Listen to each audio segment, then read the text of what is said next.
नमस्कार। उपग्रह प्रसारण सेवा के अंतर्गत मैं परवीन मलिक, भूगोल प्रवक्ता, शिक्षा विभाग हरियाणा, आपका हार्दिक स्वागत करता हूं। आज का हमारा विषय है कृषि। आज हम भारतीय कृषि के बारे में अध्ययन करेंगे। इस व्याख्यान के अंतर्गत विद्यार्थी निम्नलिखित तथ्यों से अवगत हो सकेंगे: कृषि का अर्थ और उसका महत्व, कृषि के प्रकार, भारत में फसल की अलग अलग ऋतुएं, भारत में फसल प्रारूप, भारत की प्रमुख खाद्य फसलें जैसे चावल, गेहूं, ज्वार, बाजरा, मक्का, दालें और तिलहन, इन सभी का हम अध्ययन करेंगे। इस व्याख्यान के पश्चात विद्यार्थी निम्नलिखित तथ्यों से अवगत हो सकेंगे: कृषि के अर्थ और महत्व को समझना, कृषि के प्रकारों को समझ पाएंगे, भारत में फसल ऋतुओं को समझने में सक्षम होंगे, भारत में फसल प्रारूप को समझने में सक्षम होंगे, भारत की प्रमुख खाद्य फसलों जैसे चावल, गेहूं, ज्वार, बाजरा, मक्का, दालें और तिलहन की उपज की दशाएं, उत्पादन तथा वितरण को मानचित्र की सहायता से समझ सकेंगे। सबसे पहले हम पढ़ेंगे कृषि का क्या अर्थ और महत्व है। कृषि की दृष्टि से भारत एक महत्वपूर्ण देश है। भारत की 2/3 जनसंख्या कृषि कार्यों में संलग्न है, यानी कि भारतीय लोगों का प्रमुख व्यवसाय कृषि ही है। कृषि हमारे देश की प्राचीन आर्थिक क्रिया है।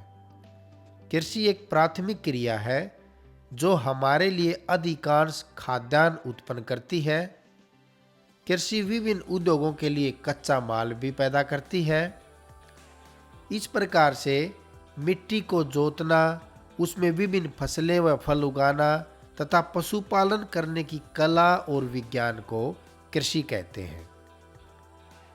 पिछले हजारों वर्षों के दौरान भौतिक, पर्यावरण, प्रौद्योगिकी तथा सामाजिक सांस्कृतिक रीति रिवाजों के अनुसार खेती करने की विधियों में सार्थक परिवर्तन हुआ है। मनुष्य ने जो जो तरक्की की, उन्नति की, विज्ञान ने जो तरक्की की, उसी अनुसार कृषि के प्रकारों में भी समय के अनुसार परिवर्तन आता रहा है। आगे हम कृषि के विभिन्न प्रकारों का अध्ययन करेंगे। वर्तमान समय में भारत के विभिन्न भागों में निम्नलिखित कृषि के प्रकार पाए जाते हैं, जिसमें सबसे पहले है आदिकालीन प्रारंभिक निर्वाह कृषि। यह कृषि स्थान बदल कर की जाती है, इसलिए इसे स्थानांतरित कृषि भी कहते हैं। यानी कि जो ये कृषि है, ये किसान एक स्थान से दूसरे स्थान पर स्थान बदल बदल कर करता है। इसमें किसान कुछ साल तक एक जमीन के ऊपर कृषि करता है और कुछ साल के बाद जब वो जमीन पैदावार देना कम कर देती है तो अपने स्थान को बदलकर दूसरी जगह पे कृषि करना शुरू कर देता है। वनों को काटकर तथा जलाकर भूमि साफ करके यह कृषि की जाती है। इसलिए इसे कर्तन और दहन, काटो और जलाओ कृषि भी कहते हैं। यह कृषि एक स्थान पर 2-3 साल तक होती है। यह कृषि जीवन निर्वाह के लिए ही की जाती है। इसमें प्रति व्यक्ति व प्रति हेक्टेयर उपज कम होती है। इस कृषि को मेक्सिको और मध्य अमेरिका में मिल्पा, वेनेजुएला में कोनुको, ब्राजील में रोका, मध्य अफ्रीका में मसोले, इंडोनेशिया में लद्दांग और वियतनाम में रे के नाम से जाना जाता है। भारत के उत्तरी पूर्वी राज्यों असम, मेघालय, मिजोरम और नागालैंड में इसे झूम कहा जाता है। इस कृषि को अलग अलग देशों में, अलग अलग संस्कृतियों में अलग अलग नाम से जाना जाता है। यह कृषि आदिम कृषि औजारों से, यानी कि जो पुराने समय के जो कृषि के औजार हैं उनसे की जाती है, जैसे लकड़ी के हल, डाव, खुदाई करने वाली छड़ी जिसको हम कस्सी बोलते हैं अपनी देसी भाषा में, और परिवार या समुदाय श्रम की मदद से की जाती है। इस कृषि में ज़्यादातर प्राचीन समय के औजारों का प्रयोग किया जाता है और एक ही परिवार या एक ही समाज के लोग मिलके इस प्रकार की कृषि को करते हैं। उत्पादन बढ़ाने के लिए सिंचाई के साधनों, उन्नत बीजों, रासायनिक उर्वरकों का प्रयोग नहीं किया जाता। इसकी प्रमुख फसलें हैं मक्का, कसावा और केला।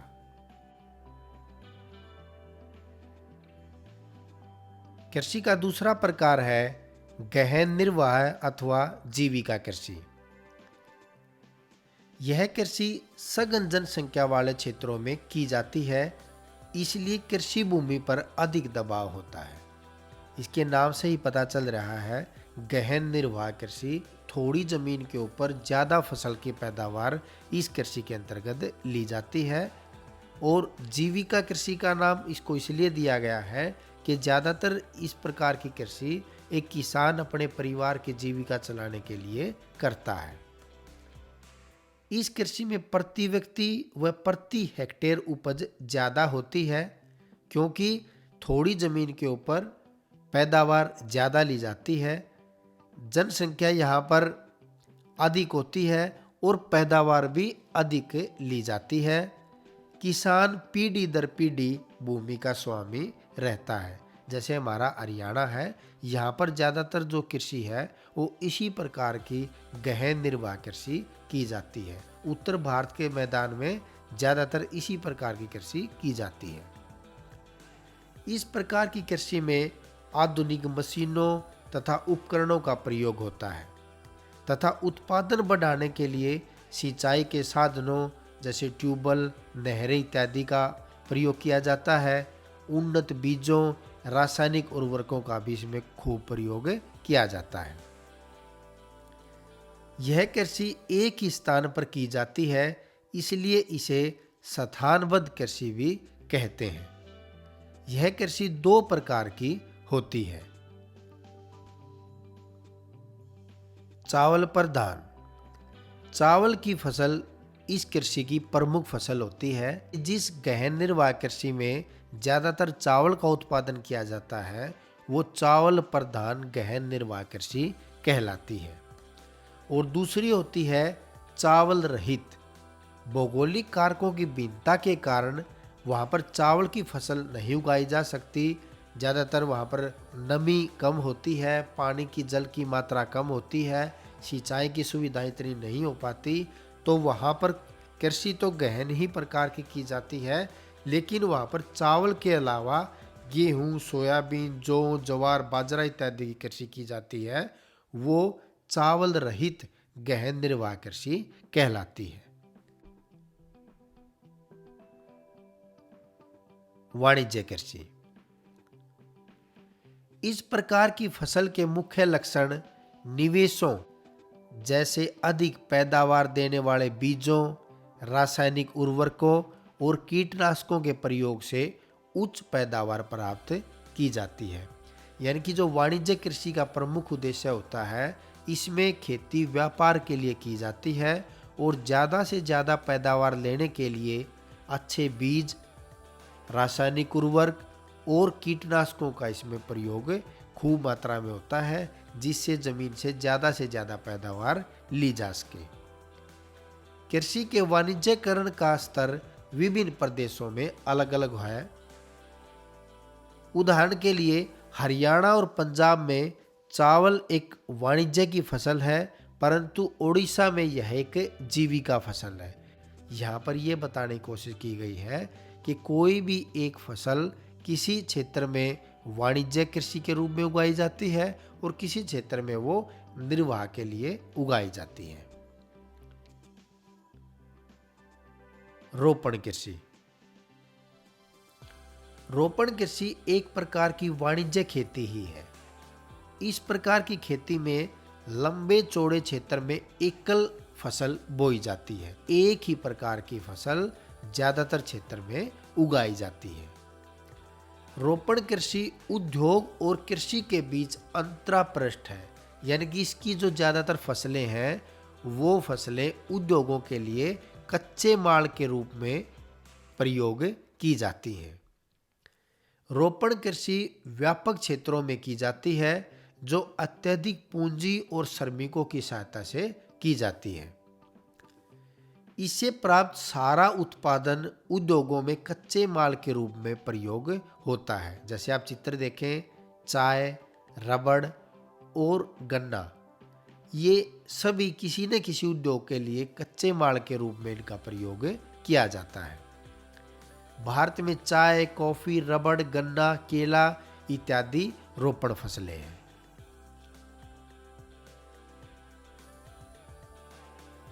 भारत में अलग अलग फसल ऋतुएं या भारत का फसल प्रारूप अब हम पढ़ेंगे।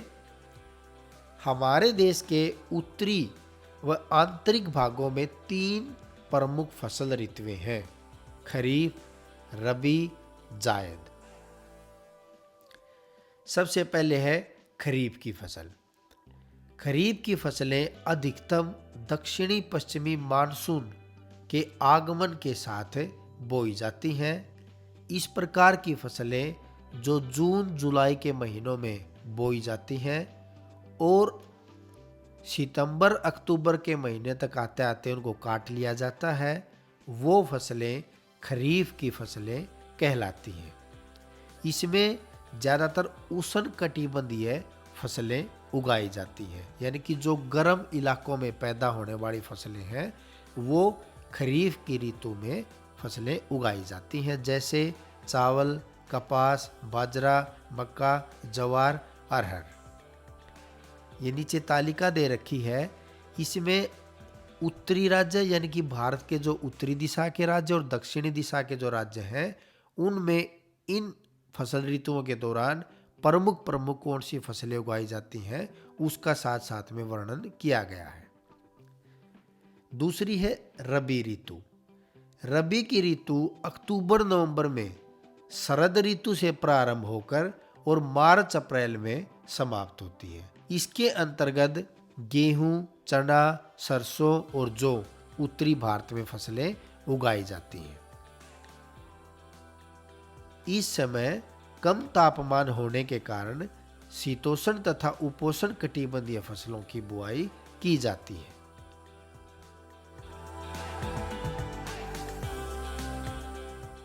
जायद एक अल्पकालिक ग्रीष्मकालीन फसल ऋतु है जो रबी और खरीफ के बीच के समय के दौरान उगाई जाती है। यह रबी की कटाई के बाद आरंभ होती है। इसकी प्रमुख जो फसलें हैं वो ज़्यादातर सब्जियां, फल और चारा फसलें हैं। इस ऋतु में तरबूज, खीरा, ककड़ी, अनेकों प्रकार की सब्जियां व चारे की फसलें सिंचित भूमि पर की जाती हैं। 3 प्रकार की फसल ऋतुएं देश के दक्षिणी भागों में नहीं पाई जाती क्योंकि यहाँ का अधिकतम तापमान वर्ष भर किसी भी उष्णकटिबंधीय फसल की बुआई में सहायक है। इसके लिए पर्याप्त आर्द्रता उपलब्ध होनी चाहिए। दक्षिण भारत में ज़्यादातर गर्मी का मौसम रहने के कारण पूरा साल वहाँ पर ज़्यादातर उष्णकटिबंधीय फसलें ही पूरा साल उगाई जाती हैं। इसलिए देश के दक्षिणी भाग में जहाँ भी पर्याप्त मात्रा में सिंचाई सुविधाएं उपलब्ध हैं, एक कृषि वर्ष में एक ही फसल 3 बार उगाई जा सकती है। असम, पश्चिम बंगाल और ओडिशा में धान यानी कि चावल की जो फसल है, ओस, अमन और बोरो, एक साल में ये चावल की 3 अलग अलग फसलें ली जाती हैं। अब हम भारत की प्रमुख खाद्य फसलों के बारे में अध्ययन करेंगे, जिसमें सबसे प्रमुख है चावल की कृषि। भारत की अधिकतर जनसंख्या का प्रमुख भोजन चावल है। यह उष्णकटिबंधीय मानसून प्रदेशों की महत्वपूर्ण फसल है। चावल की कृषि समुद्र तल से 2000 मीटर की ऊंचाई तक होती है। दक्षिणी राज्यों व पश्चिम बंगाल में जलवायु अनुकूलता के कारण एक कृषि वर्ष में चावल की 2 या 3 फसलें बोई जाती हैं। पश्चिम बंगाल के किसान चावल की 3 फसलें लेते हैं, जिनको हमने पीछे भी पढ़ा था, ओस, अमन तथा बोरो। हिमालय तथा देश के उत्तरी पश्चिमी भागों में ये दक्षिणी पश्चिमी मानसून ऋतु में केवल साल में एक बार खरीफ फसल के रूप में उगाई जाती है। चावल की जो कृषि है वो उत्तरी भारत में साल में एक बार और दक्षिण भारत के कुछ राज्यों में साल में 3 बार उगाई जाती है। तापमान। चावल को उगाने के लिए ऊंचा तापमान चाहिए। बोते समय 21 डिग्री सेल्सियस तथा पकते समय 27 डिग्री सेल्सियस उपयुक्त होता है। जल, वर्षा या सिंचाई। खेत में 75 दिन पानी भरा रहना चाहिए, इसलिए चावल के लिए 150 सेंटीमीटर वार्षिक वर्षा वाले जो क्षेत्र होते हैं वो आदर्श माने जाते हैं। 100 सेंटीमीटर से कम वर्षा वाले क्षेत्रों में चावल सिंचाई के द्वारा उगाया जाता है, यानी कि ट्यूबवेल या नहरी पानी की सहायता से जहाँ पर कम वर्षा होती है वहाँ पर चावल को उगाया जाता है। मिट्टी। उपजाऊ चिकनी जलोढ़ मिट्टी की आवश्यकता होती है, क्योंकि इसमें अधिक समय तक नमी को धारण करने की क्षमता होती है। श्रम। चावल की खेती में मशीनों से काम नहीं लिया जा सकता, इसलिए इसकी कृषि के लिए अधिक श्रम की आवश्यकता होती है। यही कारण है कि चावल घनी जनसंख्या वाले क्षेत्र में बोया जाता है। भूमि। नदियों के डेल्टाओं तथा बाढ़ के मैदानों में चावल खूब पैदा होता है। इसकी कृषि के लिए मैदानी भाग अनुकूल होता है, क्योंकि वहाँ पर खेत में ज़्यादा समय तक पानी खड़ा रहने की सुविधा मिलती है। उत्पादन। भारत विश्व का 21.2% चावल उत्पादन करता है तथा चीन के बाद भारत का विश्व में दूसरा स्थान है।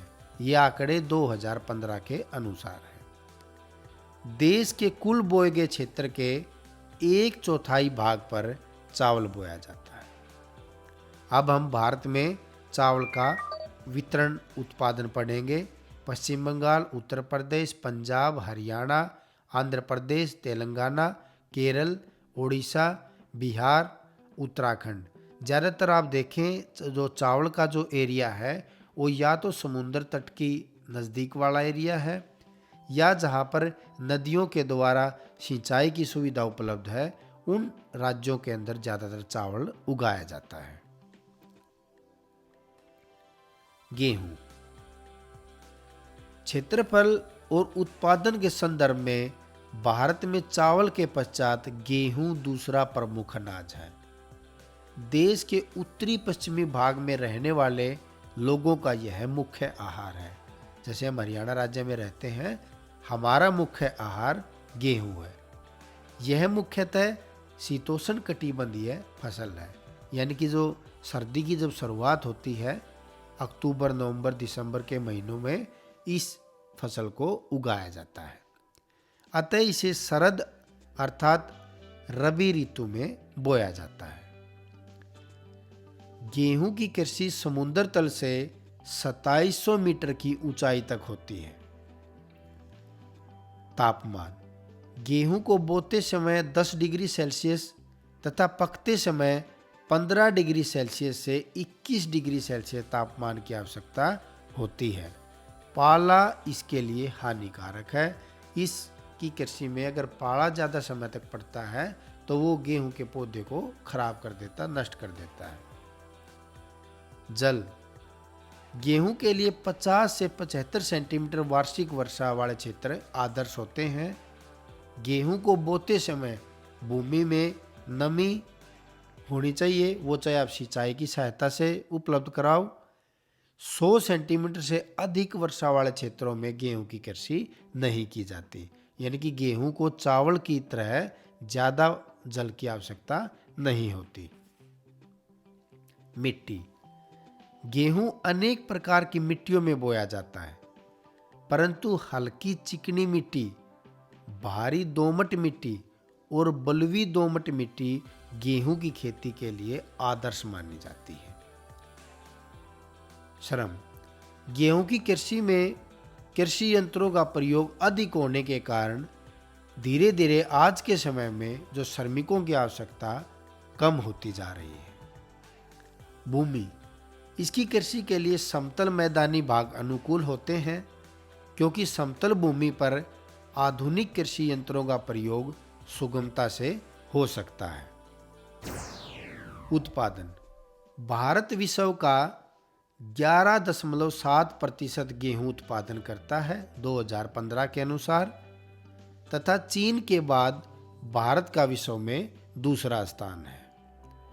देश के कुल बोए गए क्षेत्र के लगभग 14% भाग पर गेहूं की कृषि की जाती है। 1960 के दशक में हरित क्रांति ने भारत में गेहूं के उत्पादन को बढ़ाया। जब 1960 का दशक आया था तो उस समय एक क्रांति आई थी कृषि के क्षेत्र में, जिसको हरित क्रांति के नाम से जाना जाता है। हम इस चैप्टर के दूसरे भाग में उसके बारे में भी अध्ययन करेंगे।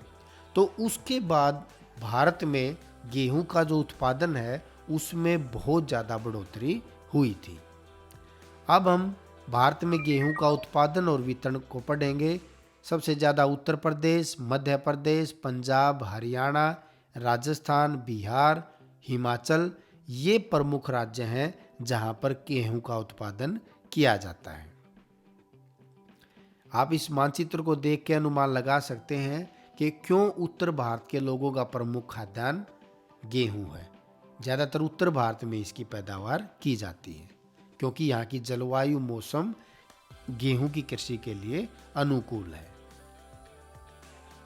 जवार। देश के कुल बोए गए क्षेत्र के 16.5% भाग पर मोटे अनाज बोए जाते हैं। इनमें जवार प्रमुख है, जो कुल बोए गए क्षेत्र का 5.3% भाग पर बोया जाता है। उत्तर भारत में यह खरीफ की फसल है तथा मुख्यतः चारा फसल के रूप में उगाई जाती है पशुओं के लिए।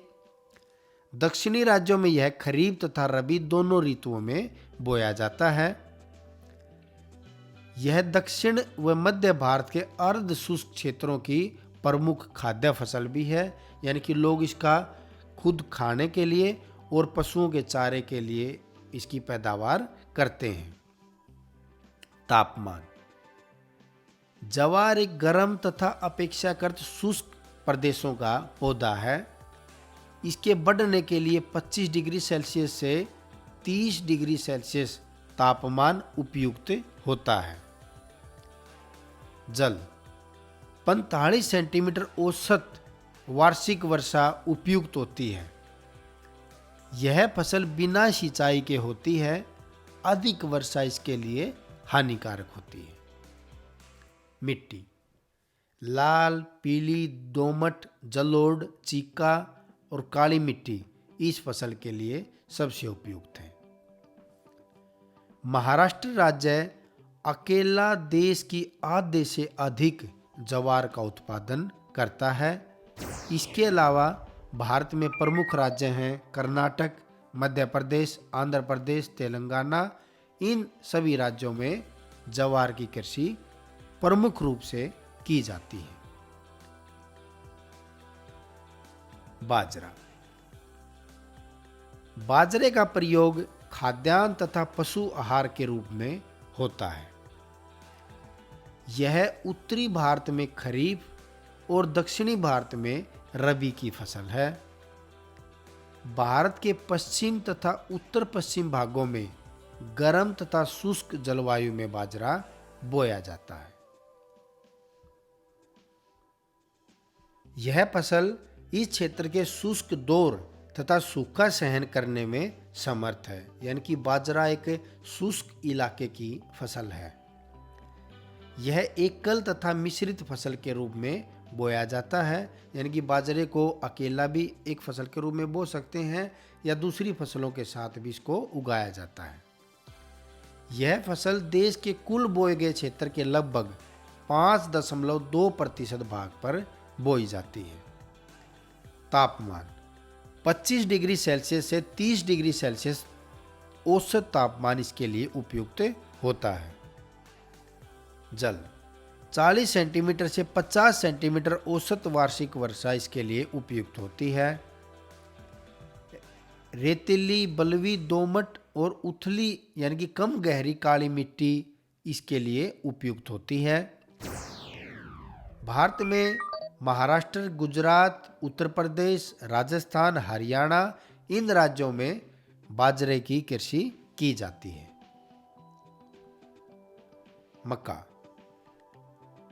मक्का एक खाद्य तथा चारा फसल है जिसका प्रयोग पशुओं को मोटा करने के लिए किया जाता है।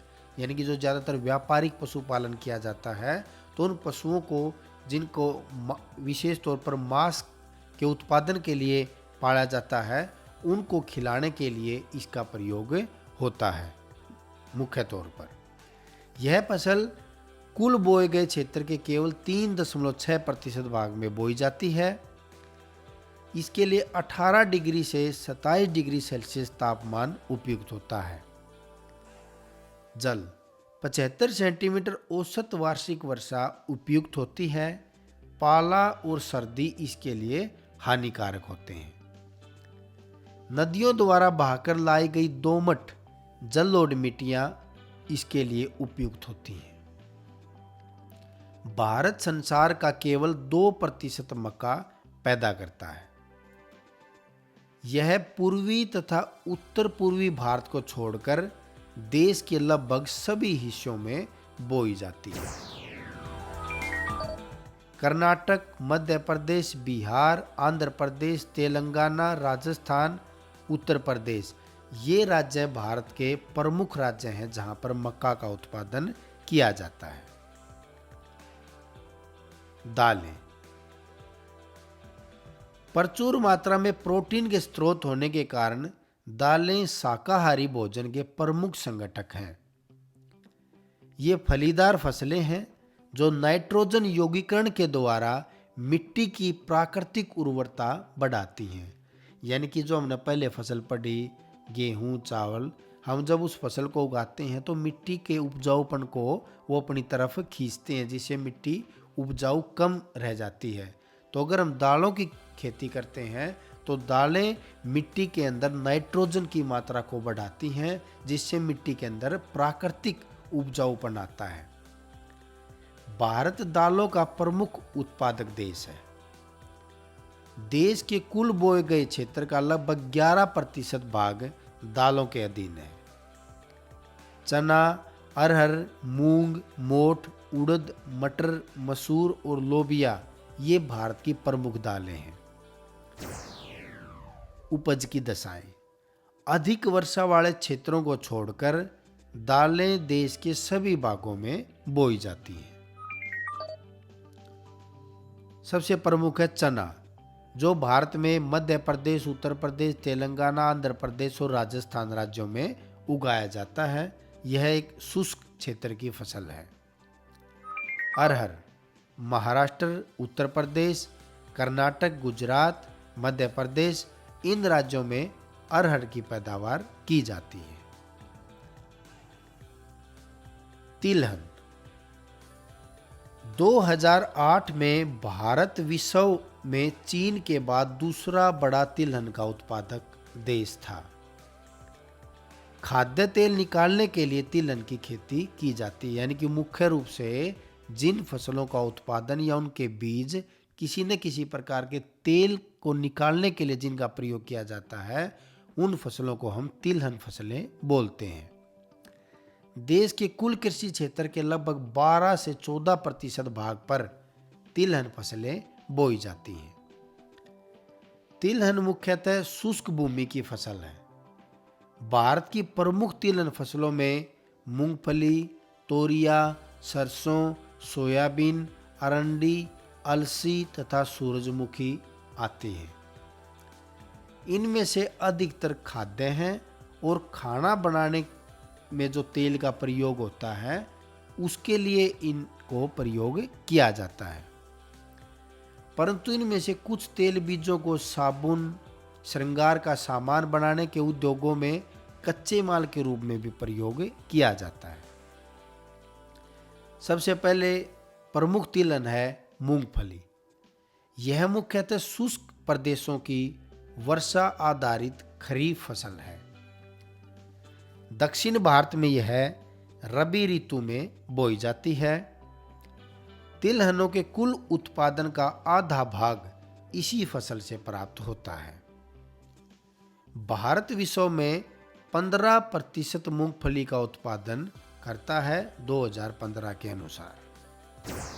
यह देश की कुल कृषि क्षेत्र के 3.6% पर फैली है और भारत में राजस्थान, गुजरात, आंध्र प्रदेश और तमिलनाडु राज्यों में मूंगफली की खेती की जाती है। फिर है तोरिया व सरसों।